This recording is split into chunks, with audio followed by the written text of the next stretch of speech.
Қайырлы күн, құрметті ағайын. Мына бүгінгі көтерілетін мәселе осы ғасырдағы қазақтың демографиясы.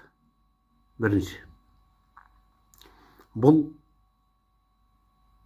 елдің стратегиялық тұрғыдан елдің болашағына байланысты өте күрделі мәселе болайын деп тұр. Өткен ғасырдағы демографиямызды, жағдайымызды бәрін білеміз ғой. Ал енді мына биылғы осы ғасырда жасанды интеллекттің көрсетуі бойынша 2050 жылы Қазақстанның халқы 28-30 миллион ғана болады. Ал ғасырдың аяғында 2100 жылы 75 жылдан кейін 34-35 миллион ғана болады екен. Біз осындай қарқынмен дамитын болсақ, бұл біз үшін өте қауіпті дүние. Себебі қазір Қазақстанда 4,5 квадрат километрде бір адам тұрамыз.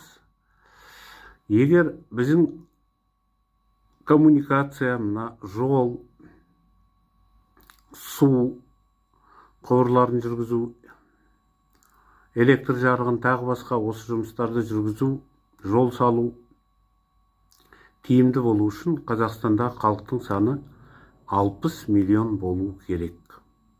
Біздің меже сол болу керек ғасырдың аяғына дейін. Олай болмаса, бізде осындай істелетін жұмыстардың барлығы тиімсіз болады экономикалық тұрғыдан. Ол бір. Екінші, елдің қорғанысын қамтамасыз ету үшін де сол проблема. Себебі біз 30 жылды тәуелсіздік жылдарын жалпы айтқанда негізінен босқа өткізіп алдық.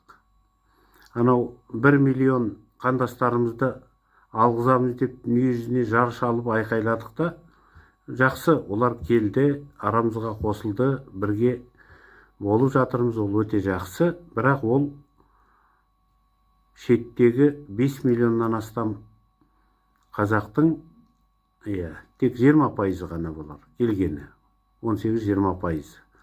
Қалған 80%-дан астамы әлі далада қалды.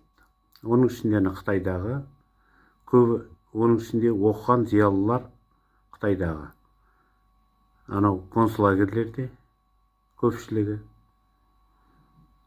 Ресейдегілердің де жағдайы мына соғысқа байланысты тіпті жаман болып кетті.